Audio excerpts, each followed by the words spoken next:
Time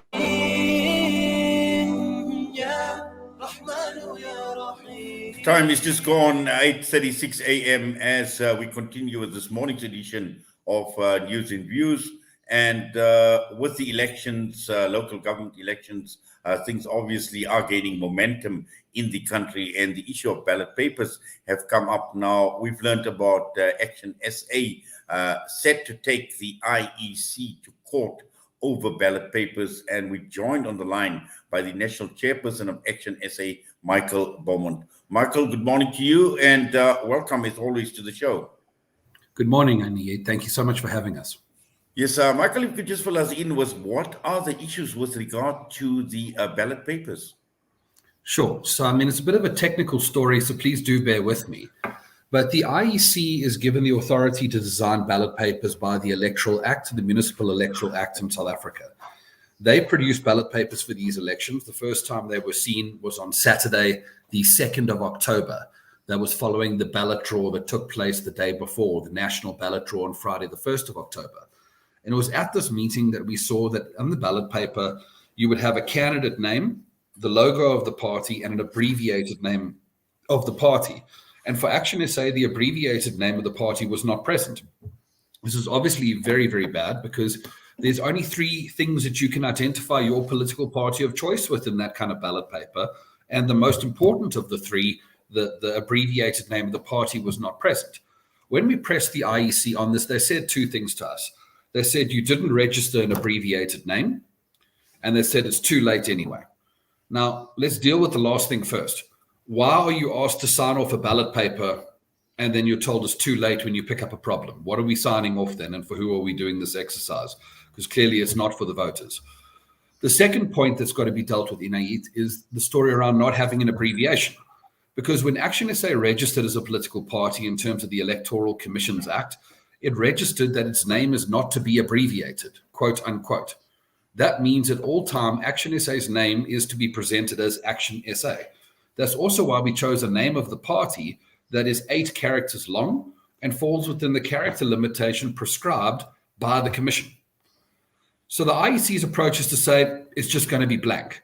Our approach to say is, guys, you've got to profile the name of the party, because aside from the prejudice we would experience as a political party, the more important issue is the IEC is supposed to care about voters. If they have a mandate for free and fair elections, a critical component of which is how easy it is for voters to identify and choose their party of choice on election day, why is the IEC not concerned about this? Yes. Now, obviously, I know that, there have been a number of issues, particularly with ActionSA and the IEC, and this is not the first time, Michael, that something like this has happened. Yeah, we're trying not to take it personally, Inayet, but I guess the other way of looking at it is we've been very, very unlucky. So you will recall last year, I think we were even talking with you on this issue, the IEC refused our registration as a political party. Interestingly, when they refused our registration back then, they were concerned about how the ballot paper would look. Now they appear to be less concerned. We've had many issues to do with this multi-party democracy fund, where the IEC has been actively advertising this fund, despite the fact that the financial beneficiaries are only the parties represented in Parliament. And I don't know how you run free and fair elections if you're actively promoting the fundraising of some parties and not others. And then just last week, the candidate lists were published for the country, and ActionSA's candidates weren't there. And we had to kick and scream and raise a huge fuss, and it was remedied. And only today was it publicized. So any person who was looking for candidates in their ward and went online and looked any time between Wednesday last week and today wouldn't have known ActionSA was contesting. So it is getting difficult not to see a pattern. Yes, just looking at it from a legal perspective and what the law allows and what the law doesn't allow in terms of provisions, and just looking at the IEC's position in terms of the party looking at registration documents to construct these ballot papers, are there any provisions? Are there any specific provisions, Michael? Well, that's the thing, there's nothing. So there's absolutely nothing in law or regulation that says when the IEC constructs a ballot paper, it must go to a registration form that was completed by a party many, many, many months or years ago, depending on the party, and it must obtain the information from there. And to give you the example, Inayet, when you vote in a national and provincial election, the face of the party leader is present on the ballot. When you vote on a ward election, the name of the ward candidate is present. None of those things are in your registration documents. So clearly the IEC doesn't regard the start and end of a ballot paper to be a registration document. Yes. Now, looking at the action and obviously going to the courts, what can be expected, Michael? Absolutely. So we will be having a press conference this morning at 10:30. We have already declared that we will be approaching the courts on an urgent basis. We have submitted our notice of motion and our founding affidavits through to the IEC late last night. And we will be approaching the electoral court on an urgent basis. We are only interested in one thing, and that is ActionSA's name to be on the ballot paper. Yes, and just in terms of your campaign for the elections, is this likely to impact on your campaign? Not at all. I think that there's two things about that, Inayet. The first is that this is an opportunity for us to make sure that we talk to more and more South Africans about our election and our offer. And it's very important that we don't get consumed by this, because at the end of the day, this is about an electoral matter. It's about making sure that people can identify us on the ballot paper. The next 27 odd days is about making sure that people want to identify us on the ballot paper. So our campaigns will be really focused on making sure we're getting to every corner of the municipalities we are contesting, and we put our message in front of more and more people. Because what we are seeing in Inayet is when people see the ActionSA message and offer, they readily join our organization. And as far as contesting the elections, I know you're obviously contesting in a number of provinces. How is that campaign going? Well, I mean, I think we are very fortunate to have been carried by very strong structures of our organization, So the campaign is going very, very well. Our mayoral candidates have been operating for a number of months now, and they are proving to deliver our message very effectively. In a place like Durban, Inayet, we have the bizarre dynamic where ActionSA is the only political party that has put forward a mayoral candidate.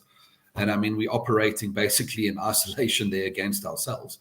And really, this campaign is for us to take because there are so many South Africans that are just so fed up with what politics has done in South Africa and just how let down they feel. And ActionSA is appearing as a message of hope to them. Yes, and just finally, Michael, obviously you're going to bring out an urgent application on this matter, and I'm certain that you want the courts to obviously resolve this matter with a sense of urgency so that you can continue with business as usual.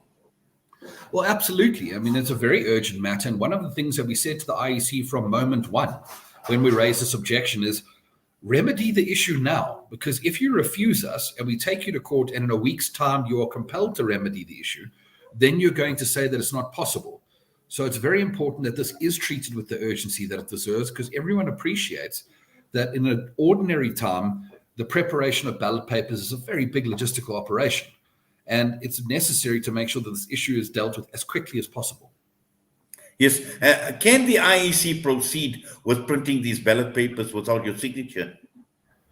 Yeah, they can. So they are allowed to proceed. One of the things that we are doing in our court application is that the prayers that we are giving the court is that they must stop any printing that is currently underway in respect to the municipalities we are contesting.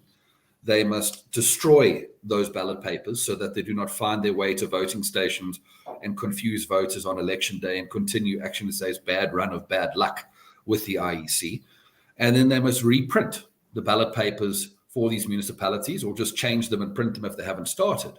But at the end of the day, the ballot papers that must appear in front of the South African voters in the municipalities ActionSA will contest must bear our name. Well, Michael, as always, it's an absolute pleasure having you with us here on News and Views with Salam Media. We wish you all the best, and please take care. Thank you. The pleasure's mine. Michael Beaumont joining us this morning, and he is the national spokesperson for ActionSA. The time is just gone 8:45. We're going to go for a break. We'll be back.